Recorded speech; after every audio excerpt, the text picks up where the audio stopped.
Merci et merci de vous joindre à nous sur notre émission spéciale la CAN 2018. Des surprises dans les qualifications pour les huitièmes de finale de la CAN. Madagascar, qui s'est classé 108e mondial, a disposé du Nigeria, champion de la CAN 2013, par 2-0 pour trôner dans le groupe B. C'est historique et inédit pour une première participation avec 2 victoires, 1 nul et 7 points au total.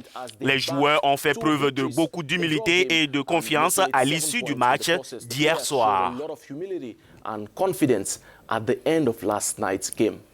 Nous avons essayé d'aller le plus loin possible, mais ce n'est pas facile dans le football. Nous devons y croire et nous avons essayé de faire de notre mieux comme nous le faisons jusqu'à présent. Nous verrons jusqu'où nous pouvons finir. Bien sûr, chaque victoire nous donne une grande confiance. Mais à la fin de la journée, nous prenons match par match. Nous allons maintenant commencer à nous préparer pour les huitièmes de finale et voir contre quelle équipe nous allons jouer et nous préparer pour ça. Les Super Eagles, très bien classés, ont humblement accepté la 2e place du groupe en se qualifiant juste devant la Guinée avec 6 points. La Guinée a également ravivé ses espoirs de qualification en s'imposant 2-0 face au Burundi, qui quitte la compétition sans 1 point. La Guinée peut espérer finir parmi les meilleures 3e places. Les Léopards de la RDC ont également gardé le meilleur pour la fin en battant Zimbabwe 4-0, ce qui est considéré comme le meilleur résultat du tournoi à ce jour. Avec 3 points suite aux 4 buts marqués, la RDC peut encore espérer se qualifier. De son côté, l'Égypte, pays hôte, a eu 3 victoires sur 3 matchs dans le groupe après avoir battu l'Ouganda 2-0. La quête de qualification se poursuit aujourd'hui dans le groupe D. Le match nul suffira pour qualifier le Maroc contre l'Afrique du Sud, mais l'entraîneur principal de l'équipe affirme qu'il ne baissera pas le niveau de jeu. Nous devons nous concentrer sur notre objectif. Après le tirage au sort au Caire, nous savions déjà que ce groupe allait être difficile. Et il est difficile. Mais nous ne changerons pas notre ligne de conduite. Nous voulons avancer et terminer premier.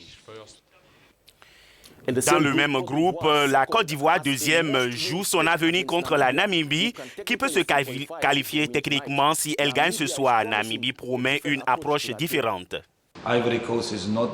La Côte d'Ivoire est différente des 2 autres adversaires.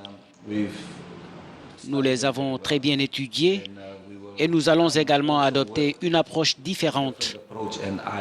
J'espère aussi et je suis convaincu que cette approche nous donnera le résultat escompté. Une petite défaite contre le Maroc, leader du groupe D, c'est ce que les Ivoiriens voudront rapidement oublier pour se concentrer sur les qualifications. Ibrahim Kamara. C'est vrai que le match du Maroc, tout le monde était déçu.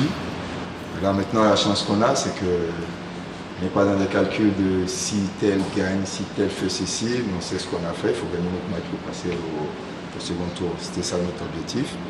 Et je pense qu'on est apte pour l'atteindre. Les Lions de la Teranga ont encore une grande marge de manœuvre pour surprendre car ils doivent faire face à une équipe kenyane revigorée. Les 2 équipes sont bloquées à 3 points.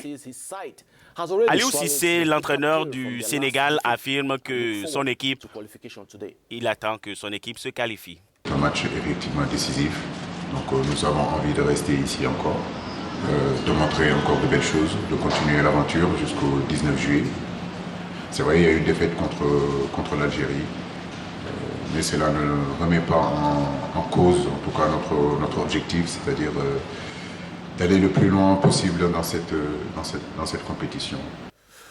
Une précédente victoire 2-3 sur la Tanzanie est un coup de pouce pour le Kenya, mais Sébastien Migné et ses hommes s'attendent à un match pas facile.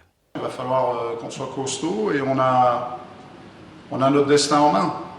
Voilà, c'est à nous d'aller d'aller puiser des forces que l'on ne soupçonnait pas exister chez nous et pour pouvoir s'en sortir, exister. On l'a fait en phase de qualification contre le Ghana.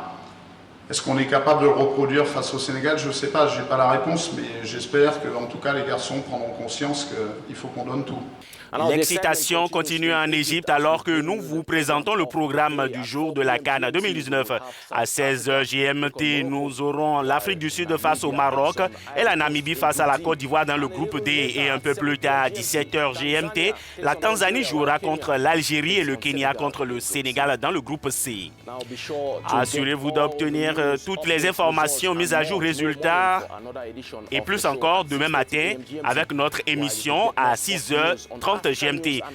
Vous pouvez également avoir d'autres informations sportives sur africanews.com.